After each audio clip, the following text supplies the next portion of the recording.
Welcome to the third session of the Christian Nationalism Conference. My name is Kelly Potter. I'm a member of the Religious Studies Board here at UVU, former Mormon Studies Coordinator. And it is my pleasure to introduce our next speaker, Benjamin Park. Benjamin Park is an associate professor at Sam Houston State University, where he teaches courses in American history. He is the co-editor of Mormon Studies Review, editor of Blackwell's Companion to American Religious History, and DNA Mormon, Perspectives on the Legacy of Historian D. Michael Quinn, and author of American Nationalisms, Imagining Union in the Age of Revolutions.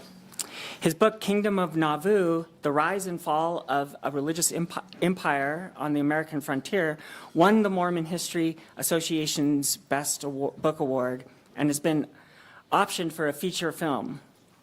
Dr. Park's most recent book, American Zion, see right here, A New History of Mormonism, was published in January 2024. It has been featured in The New Yorker, Harper's Magazine, and The Economist, among other venues. Dr. Park enjoys wasting lots of hours with sports, podcasts, and exercise. He also takes any excuse to visit Utah and hike the trails, preferably once the snow melts. This will be his fourth time visiting UVU, and he always enjoys engaging with the school students.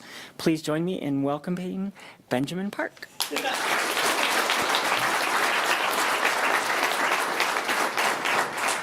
Thanks, Kelly.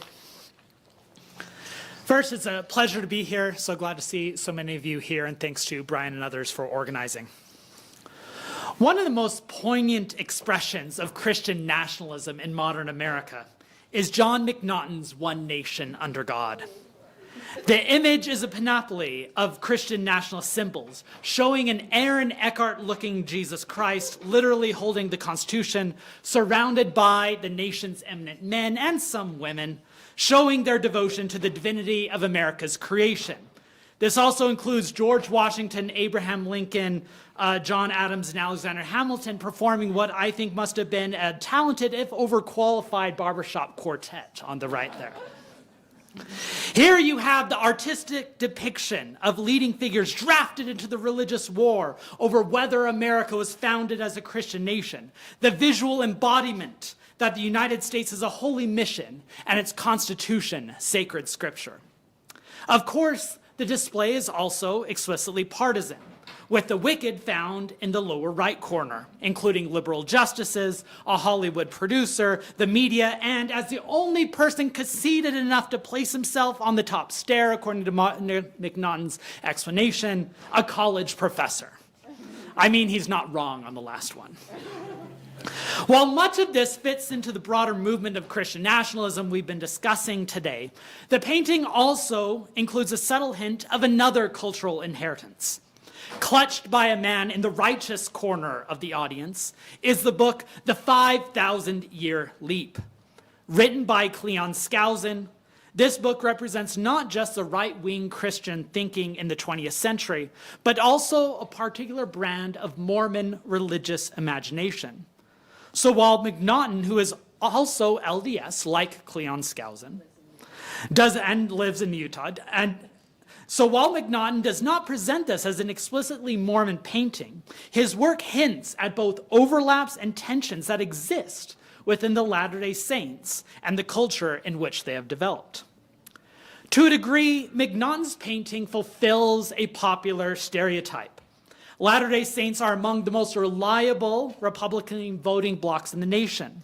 To be a Mormon in the popular imagination means to favor conservative politics and embrace a particular flavor of Christian nationalism. But this has not always been the case. Today, I'd like to walk through the long, awkward, and uneven trajectory that led the Latter-day Saints from initially sharing in the early America's deification of the founders to rejecting America as a failed experiment in the 19th century, and from tepidly accepting political compromise to wholeheartedly embracing white Christian nationalism in the 20th. At one point, I wanted a subtitle of this presentation to be drawn from Dr. Strangelove, if those of you who know that movie, which is How Mormons Learn to Stop Worrying and Embrace Christian Nationalism. And to do so, I'd like to introduce 4 key men at the center of this evolving political saga: Joseph Smith, George Buchanan, Ezra Benson, and Tim Ballard, each of whom represent particular crucial eras for this cultural transformation. And this is not just a story of religious trivia either.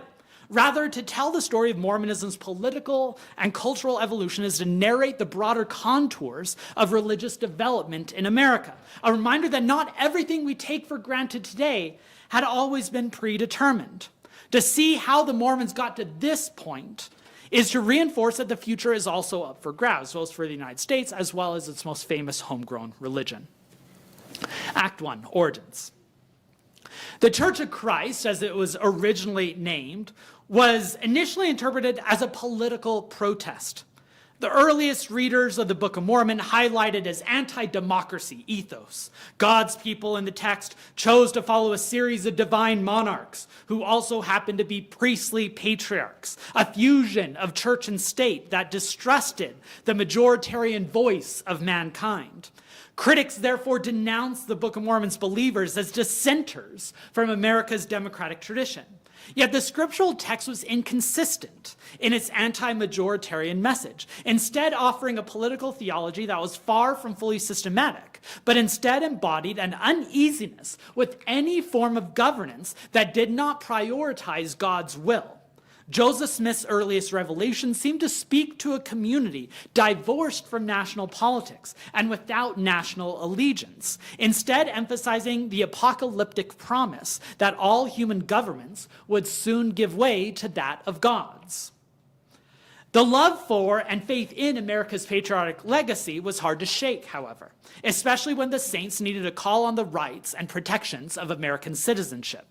After being evicted from Jackson County, Missouri, Joseph Smith dictated a revelation that urged the Latter-day Saints to petition the federal government for redress. Quote, "For this purpose have I established the constitution of this land," the revelation trumpeted, "by the hands of wise men whom I have raised up unto this very purpose." Now, many Americans believed the Constitution was divinely inspired, but the Mormons at this moment nearly canonized it. Yet the state and federal officials refused to intercede in local matters, appealing to the Jacksonian principle of local sovereignty. And these early episodes taught church members that they could not rely on existing political structures or the Christian nation to promote their interests. After thousands of saints were forced at gunpoint to vacate their settlements in Missouri, they settled in what they hoped would be a political refuge in Nauvoo. Illinois at the time was equally divided between the era's 2 political parties, the Whigs and the Democrats, both of whom salivated at the prospect of courting thousands of Mormon voters. Party leaders tripped over each other to try and win Mormon support, a dynamic that the Saints successfully leveraged to their advantage. And as you can see from this voting record in Nauvoo in 1842, they were especially successful at pooling their votes, what's called block voting. And as you might imagine, Illinois residents outside of Nauvoo cried foul at this process. And this is a good place to discuss the more mainstream form of Christian nationalism in America at the time. The nation's origins commenced a heated debate over religious establishment, or whether any denomination should be granted the privilege over others.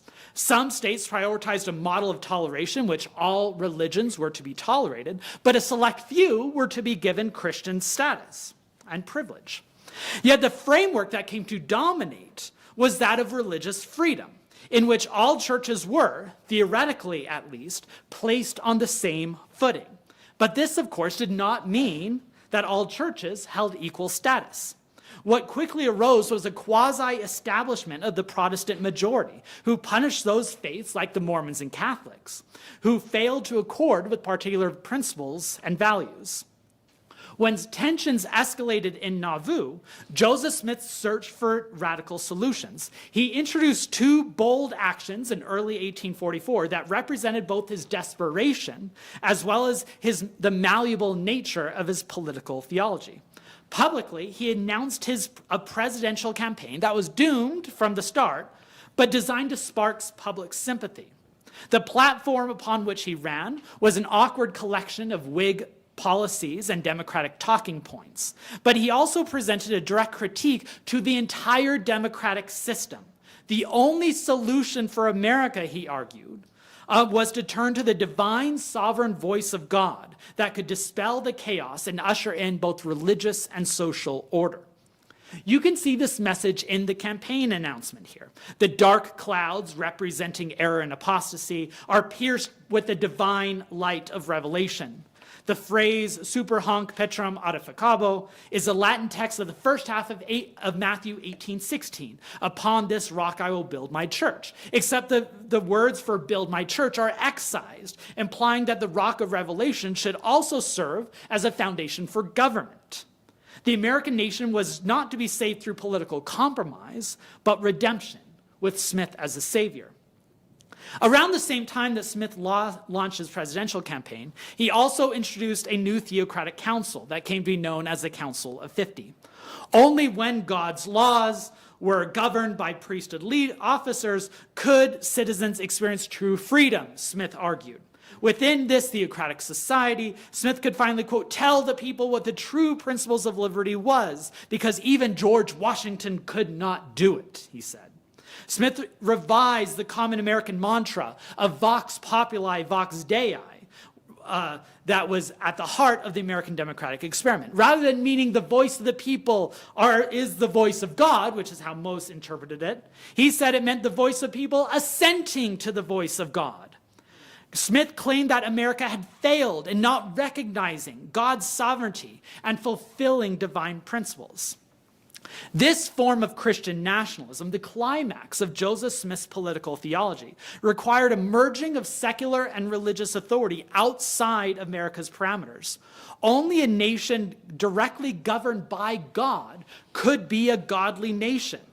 This notion was best summarized by the new constitution that was proposed by the Council of 50 in Nauvoo, which was intended to replace America's governing document. It opened with, "We the people of the kingdom of God," a phrase that could be seen as the apotheosis of Christian nationalism, and one that could be co-opted by white evangelicals today. Of course, Smith's actions drew the scorn of neighbors. Internal and external opposition eventually escalated to violence. The 5 men who led the mob that killed Smith at Carthage jail in 1844 were eventually acquitted based on the principle that the few could not be punished for enacting the desire of the many. The majority, in other words, enacted the will of God. Sovereignty. The Council of 50 did not dissolve with Smith's death in 1844.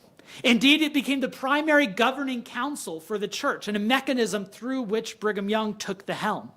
It also served as the central organizing committee to coordinate the faith's escape from the United States. And escape is indeed how they viewed it.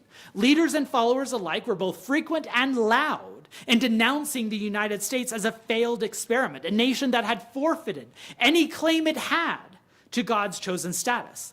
As they marched west, they believed they were leaving behind a fallen country.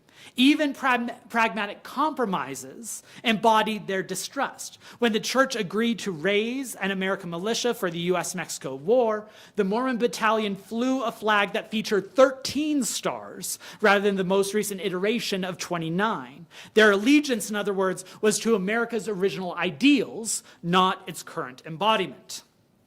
Yet the saints could not escape America. Within a year of settling near the Great Salt Lake, negotiations at the end of the U.S.-Mexico War resulted in America's expanding empire claiming the entire region. The Mormons once again became the target for America's mainstream Christian nationalism and imperial vision. LDS leaders who initially envisioned establishing a theocratic society now petitioned for statehood, hoping that local autonomy would mean political isolation. The scope of their appeal was astounding. Their proposed state of Deseret encompassed present-day Utah and Nevada, as well as portions of Colorado, Arizona, and Southern California. It would have been the largest state in the nation. The proposal, I'm sorry to say, did not receive much traction, especially after the Saints publicly announced their practice of polygamy in 1852. Things grew worse when the Republican Party was formed in 1854 and immediately identified the Mormons as a key target. their party platform called for the complete eradication of the twin relics of barbarism, slavery and polygamy. These threats were based on the idea that slavery and polygamy were affronts to Christian values. The Mormons, therefore, had no place in America's Christian nation. It's here that I want to introduce my story's second key figure, George Q. Cannon. Cannon, an apostle, had a distinctive look, a round frame, high forehead, and well-manicured beard, but was better known as the most prominent Mormon politician in the century, serving as Utah's delegate for much of the following decades. Here you have a political cartoon of the Mormons bringing their cannon, they're very subtle, to U.S. Congress. The fight between Christian America and Mormon Utah during the late 19th century is one of the most important episodes in the history of religious nationalism. Here were two communities debating the roles of religion in society and whether their specific spiritual beliefs and practices could be incorporated within the American Republic. On the one hand, Congress was devoted to the anti-polygamy cause. Politicians were anxious to prove that they could rule the minority communities that comprised the diverse Western territories. Here's a political cartoon from the time depicts the troublesome bedfellows that Uncle Sam was tasked to oversee, an explicitly racist cartoon that depicts Native Americans, Chinese, African Americans, as well as, in the bottom left, the Mormons. Both political parties at the time believed in an imperial power that was both willing and able to enforce moral values and restrict citizenship boundaries. This vision of Christian nationalism for the American empire introduced the Chinese Exclusion Act of 1882, as well as the Dawes Severalty Act of 1887, which subverted tribal land holdings. And passed between those bills, as well as bills that revoked the Reconstruction Acts that granted African Americans equal status, were laws that prosecuted polygamists and even disincorporated the LDS Church. The debates over the rights of citizenship in this Christian nation, the right to immigrate, the right to own land, the right to vote, the right to marry plurally, encapsulated America's modern and increasingly constricting definitions of liberty within the Christian empire. Now that's the American side. On the other hand, Mormons refused to concede. By 1885, the entire LDS leadership went into hiding to avoid prosecution. The church was governed from the underground for a half-decade.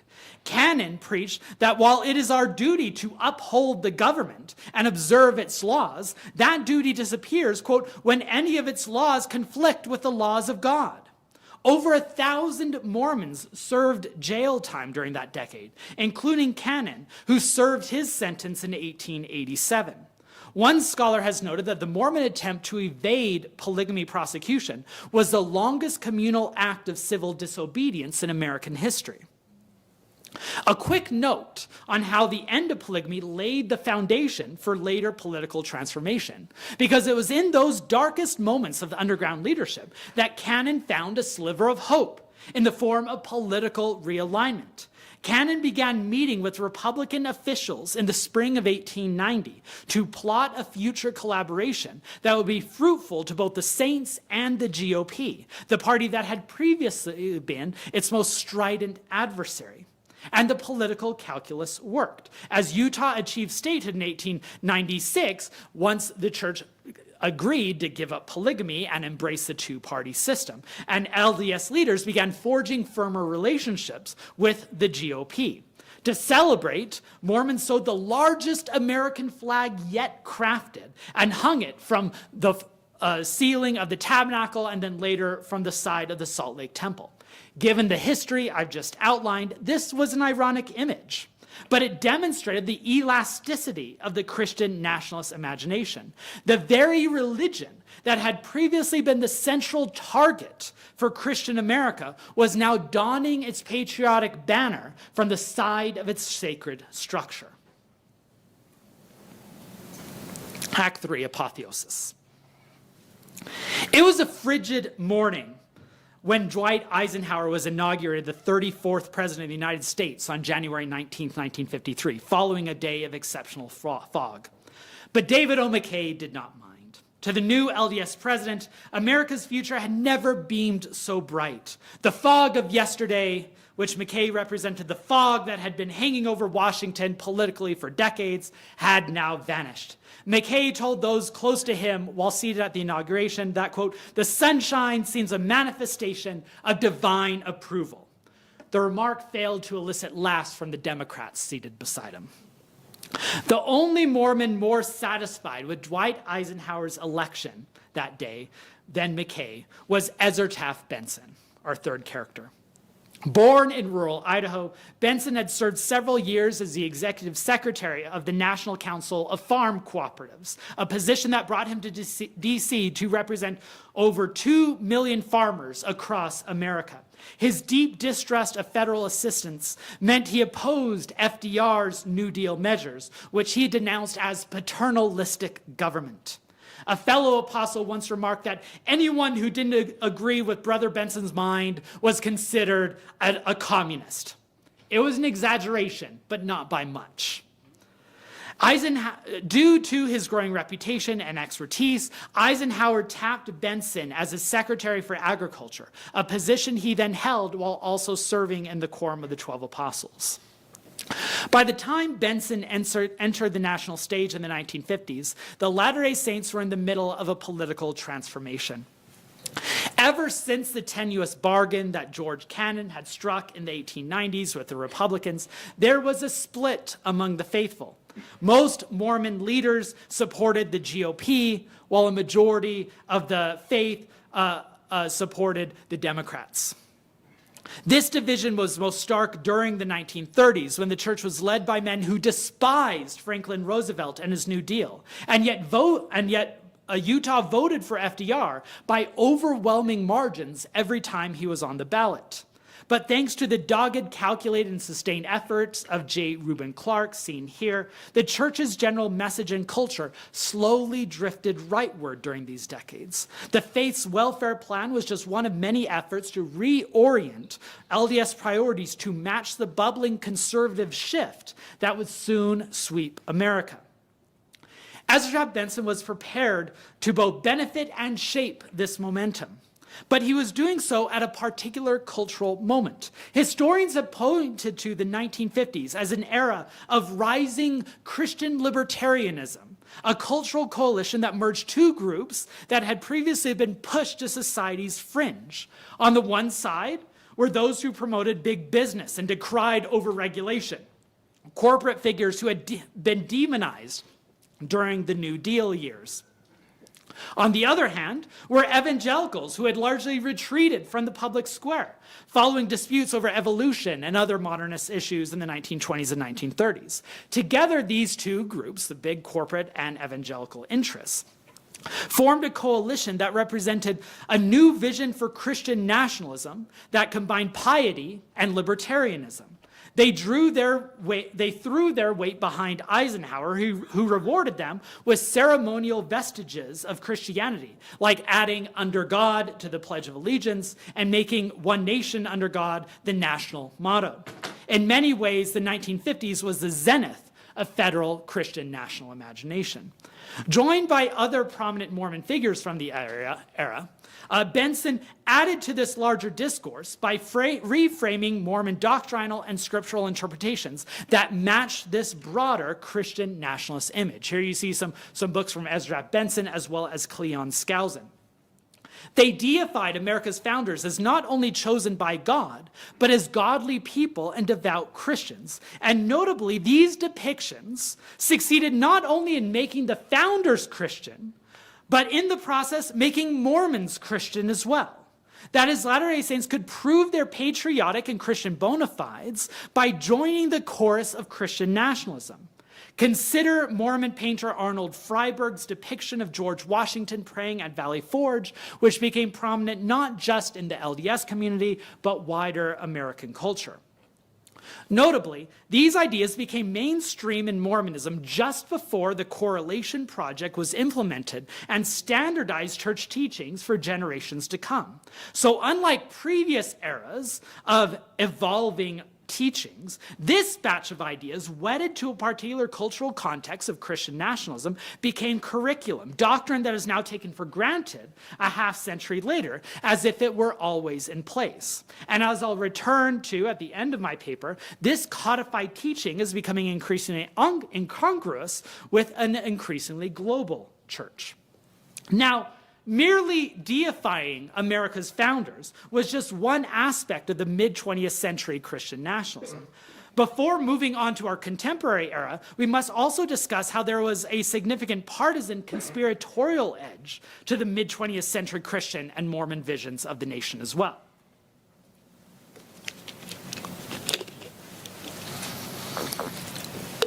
Though Benson muzzled his more radical views while serving in the moderate Eisenhower's cabinet during the 1950s, he soon became one of the nation's foremost anti-communist crusaders during the 1960s.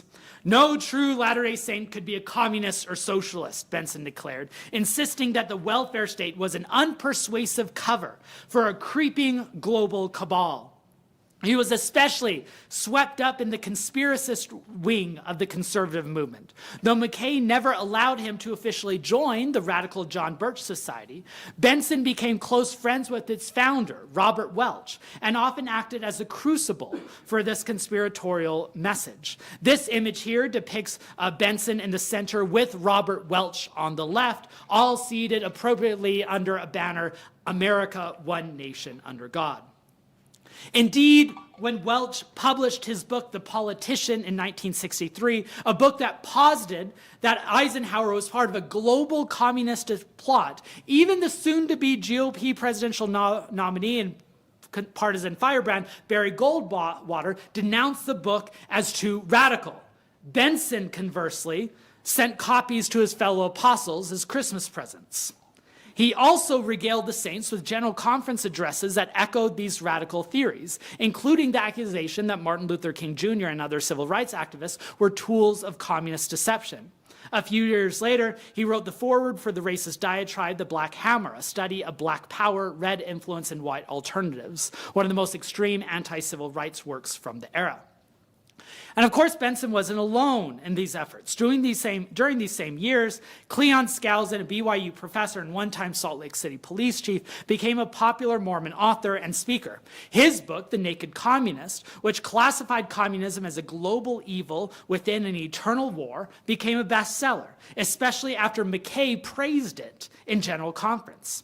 His much tamer book, 5,000-Year Leap, the text I highlighted in McNaughton's painting at the beginning of the presentation, was not as exceptionally conspiracist, but drew from the same idea.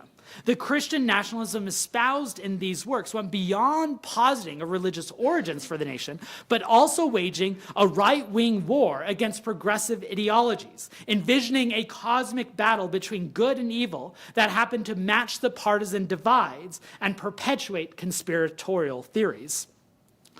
No Mormon apostle would ever become as associated with partisan politics as Ezra Benson was in the 1960s.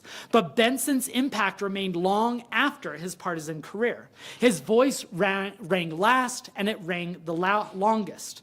Mormon culture, especially in the Mountain West, was now firmly and decisively in the conservative camp, and the foundations for a new Christian nationalist imagination was in full form. The political alliance that George Buchanan first envisioned during those dark days of 1890s, in other words, had come to full fruition.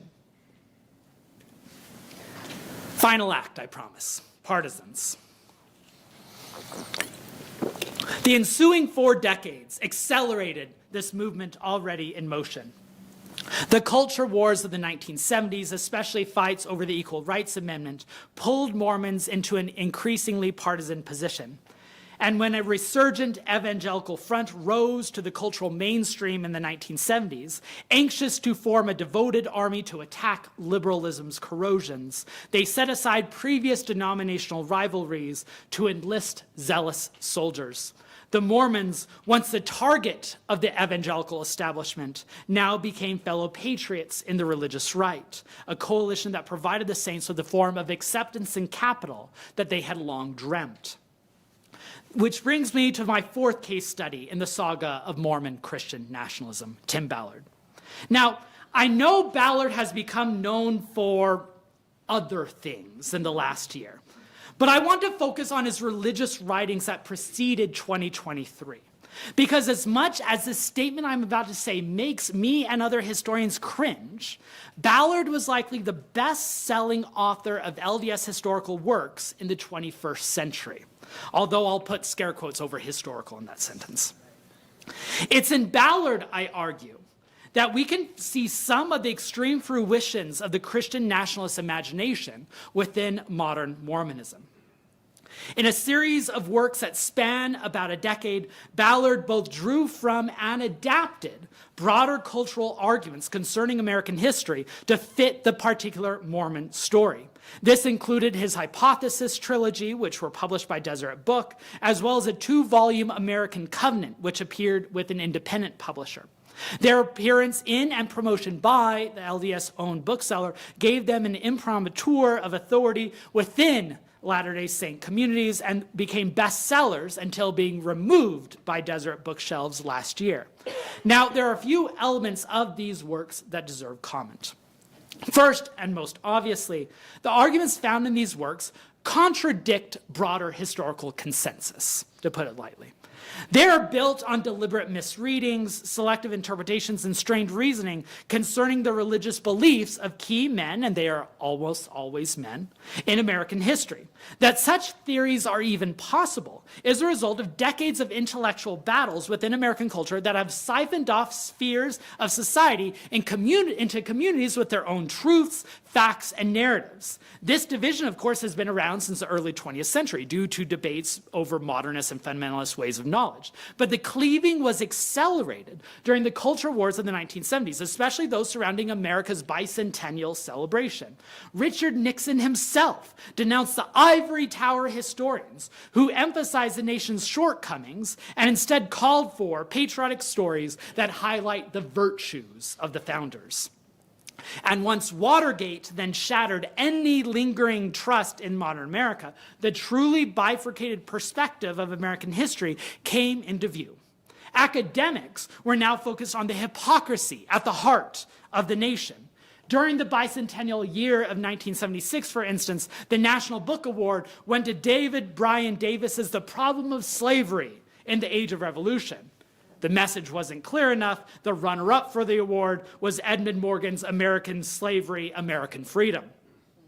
Combating this image of hypocritical and divisive founders was the best-selling book from a couple years later, The Light and the Glory, by Peter Marshall and David Manuel, which dismissed secular scholarship in favor of spiritual hagiography, reinventing the founders not as these fraudulent enslavers, but as true men of God. Behold the alternate and competing realities for understanding America's past. The second point that's notable about Ballard's Christian nationalism is its particularly Mormon dimensions. It's not enough to say that Lincoln and Washington were inspired by God, but they were inspired by the Book of Mormon and Moroni, respectively. It's not enough to say the Pilgrims sought a promised land, but they fit into a larger covenant story of Israel that matches a particular interpretation of Book of Mormon theology. It also draws from wider discussions of white ethnic nationalism, but that's a story for another day. These books vicariously baptize America's most prominent figures, making them not only devout Christians, but covert Mormons. They are now generals in the cosmic war between good and evil, but also fellow congregants in the celestial sacrament meeting. A third point about Ballard's religious vision and what it tells us about Mormon nationalism concerns cryptic and esoteric notions of information. And this is where I'm zooming into the hypothesis. Consider for a second the implicit argument at the heart of these books, that the mountains of scholarship on these prominent individuals who have received more historical attention than anyone else, have somehow missed a central principle that explains these historical figures' entire agenda. That Washington, the notorious deist, Lincoln, the foremost skeptic, the Puritans, the adamant anti-institutionalists, that they're all somehow influenced by ideas that seem inimical to scholarly consensus, and that it took an amateur historian to finally uncover the key that unlocks it all.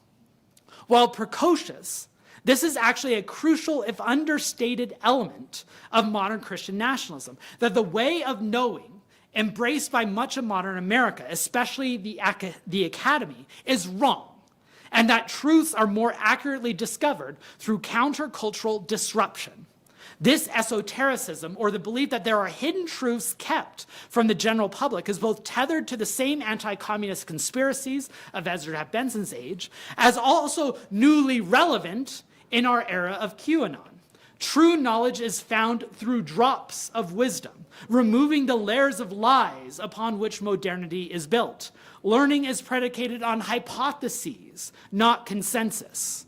This way of knowing, this model of understanding, is central for creating communities with shared allegiances, a nation of patriotic seekers pledged to overturning error. And while it might seem incongruous to the previous principles I've been discussing, there's one final element of modern Mormon nationalism worth considering. That is its ability to blend with wider white Christian nationalism. It has become a performance of partisanship that is embedded as much in patriarchal masculinity as it is in right-wing politics. Take, for instance, the brand of internet trolls that filled the website formerly known as Twitter and go by Desnat for Deseret Nationalism, a group who firmly embrace an abrasive stance toward opposing wokeness in all forms. On the one hand, Deseret nationalism must be particularly Mormon. On the other hand, everything they're doing is following a playbook followed by other religious communities under the white nationalist umbrella. These individuals are just as likely to take their cues on how to act Christian in a modern America from Jordan Peterson as they are Russell M. Nelson. And they fit in perfectly with the media landscape enabled by Elon Musk. The Mormon flavor of Christian nationalism, in other words, is becoming increasingly indistinguishable from the larger movement. Even if Washington, Lincoln, and the Puritans are reimagined as Mormon in Ballard's telling, their Mormonism is a mere subset of the MAGA ideology, a distinct yet devoted battalion within the larger evangelical army. Deseret is no longer an isolated nation divorced from fallen polities, the peculiar kingdom that Joseph Smith had envisioned, but a western suburb of America's fundamentalist capital, with allegiance to a particular preset of political and cultural positions serving as one's passport. George Buchanan would have cringed at such a concession. I'll conclude my remarks by highlighting the increasingly awkward place of Mormonism within Christian nationalist coalition and point to a future tension.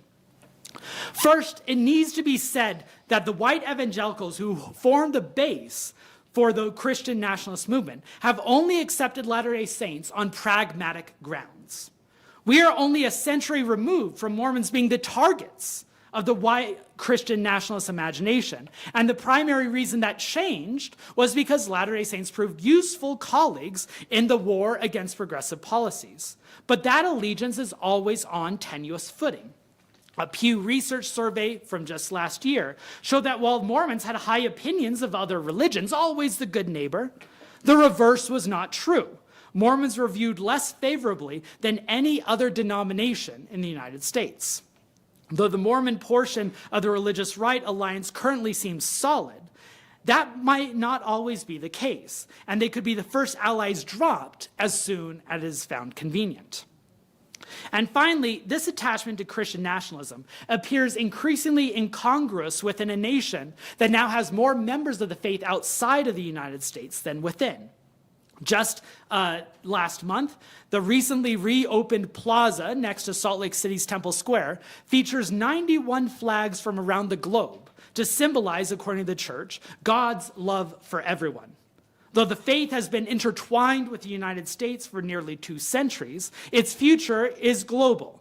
And its growth in the other nations will likely require further untethering from particular political, cultural, and social views predicated on the American context. Some of these shifts have already taken place and are subtle, as when the then apostle and now First Presidency counselor Dallin H. Oakes softly dismissed Ezra Taft Benson's teaching that the Constitution was purely inspired and quasi-scriptorial, instead insisting that it is a product of fallible humans just like any other government text.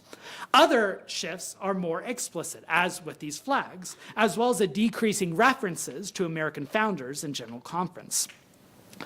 But even if the Mormon tradition continues to expand across the globe, it will likely never fully divorce itself from the nation in which it was born. Ideas of America's founding were sewn into LDS scripture, and the ties of Christian nationalism produced, shaped, and in the end empowered the Latter-day Saints, demonstrating the elasticity of the concept as well as its continued potent influence. Thanks.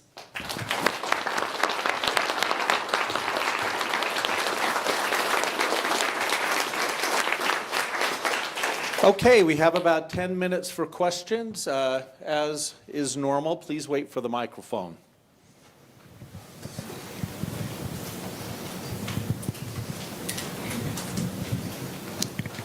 Got a hand over here.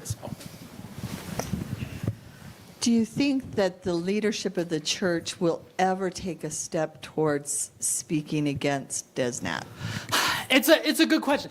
There are, when step, you probably mean an explicit denunciation, because they've tried to, softly address the issue. In the wake of the Charlottesville rally in 2017, they put out a statement saying that the LDS Church does not support white culture.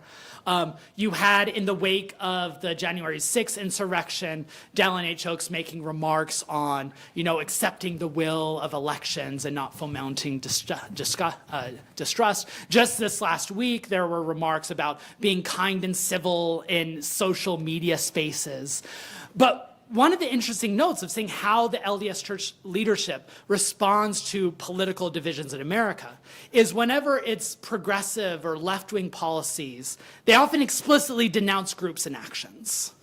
And then when it's right-wing issues, it's often a general observation of the broader issues, not specific actions and people. That probably speaks to an anxiety of where they know the base of the Latter-day Saint Church is.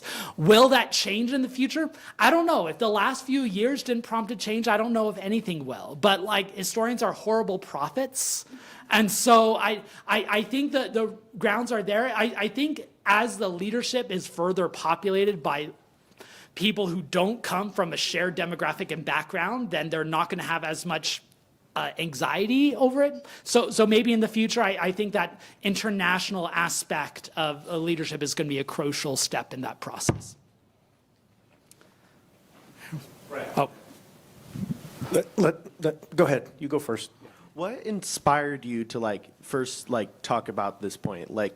Is it just the history of it? Because as an LDS member, I've never really thought of and looked on the past of it like this. Yeah, so as a historian who was raised in the Latter-day Saint tradition, I both, had a desire to understand my own faith's history, and then I became a historian understanding America, and so naturally I wanted to see how those two things fit together. And very quickly I realized that you can't understand Mormonism's history without understanding the American context. And broader, that you can't understand the American story without understanding Mormonism's key role with it. So as someone trained as an American historian and someone who has attachments to the Latter-day Saint community, I thought I want to do that, not just to wrestle with my own demons, but also to explain the relevance of how those two worlds connect. I think you got the microphone. So you were telling a specific story to highlight this specific detail of the history, but I am kind of curious. How do you see this kind of pattern in the Mormon faith and Mormon history? How do you see it? Is it in conflict necessarily? For example, because the church has made significant changes, usually later than everyone else in regards to, like, for example, race.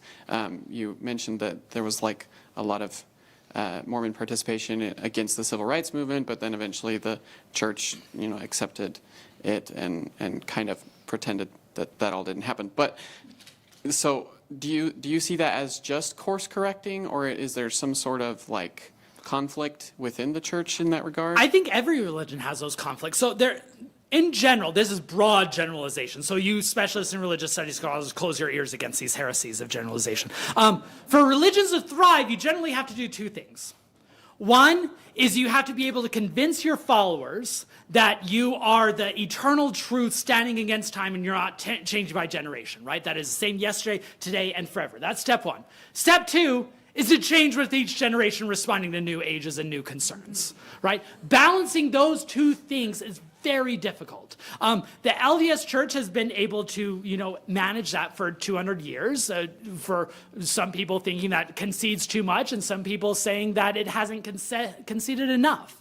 And so I think that tension at the heart of being able to maintain church teachings and ideas and doctrines and practices, despite what the falling, corrupt society around the world is doing, is one part of it, but also recognizing that church is made up of individuals who are also changing with the times and being able to meet with those needs. Now, that often requires internal dissent and agitation from those within the faith who are trying to promote a faithful avenue for change, as well as external opposition and we saw that in the civil rights movement, both those within the church who are pushing for change and those who wrote a new historical narrative that said, hey, the church we can ordain black men and grant black women access to the temple without giving up our divine origins, as well as external pressure from the broader U.S. government who is threatening some of their privileges of the church. So I think that tension of change and adaptation while remaining true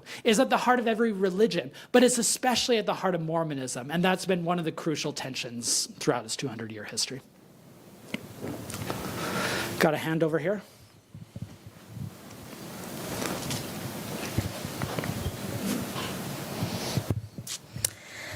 I follow you on Twitter, so it's fun to see you in person.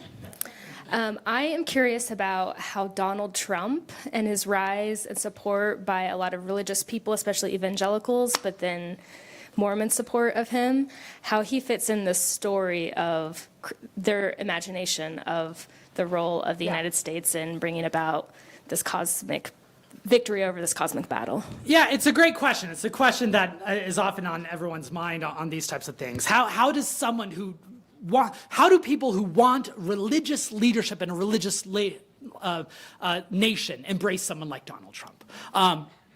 Historians have written a plethora of books over the last few decades about the evangelical context. So I would point to a few great examples. Christian Cobus Dumay's Jesus and John Wayne book actually argues that the support of Donald Trump was the culmination of a century of work, because evangelicalism came to be defined more on cultural practices and performance than on theological purity. For the Mormon case, I think it's mostly about these cultural attachments that have become so central to Latter-day Saint life over the last 50 years. Let me use two examples, evangelical Mormonism and Mormons, to play this out. When the religious right was formed and the moral majority in the 1970s and 1980s, their vision was not just for government to represent their interests, but that the government would be comprised of people like us.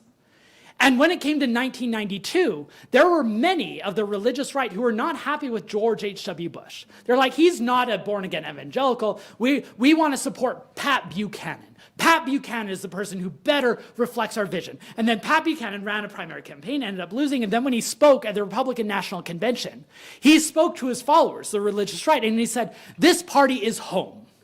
You might not like George H.W. Bush, but this is the party that's going to produce our political salvation, because we're defining our Christian allegiance through these political powers. And Anthea Butler mentioned earlier, the Donald Trump presidency promises those types of powers, even if he personally doesn't embody them. Now fast forward to 2016, at the moment in October of 2016, when it seemed that there was a Mormon voting problem for Donald Trump. All the national writers were saying that Donald Trump has a Mormon problem, he's going to lose Utah, Utah is up for grabs. And then there was a there was a rally held in Salt Lake City for Donald Trump, but they didn't bring out Donald Trump. They brought Mike Pence because he knows how to speak the religious language. Julie B. Beck, the former Relief Society president, gave the opening prayer to the rally. And then Robert Oakes was a previous general authority. He spoke at the rally, and he told Latter-day Saints, it is time to come home to the Republican Party. You may not be comfortable with Donald Trump, but this party is our party of promoting the cultural, political, partisan issues that are at the heart of their tradition, even if we have someone like Donald Trump at the head. So there are 100 different answers I could give, but those are just a few. Please join me in thanking Ben Park.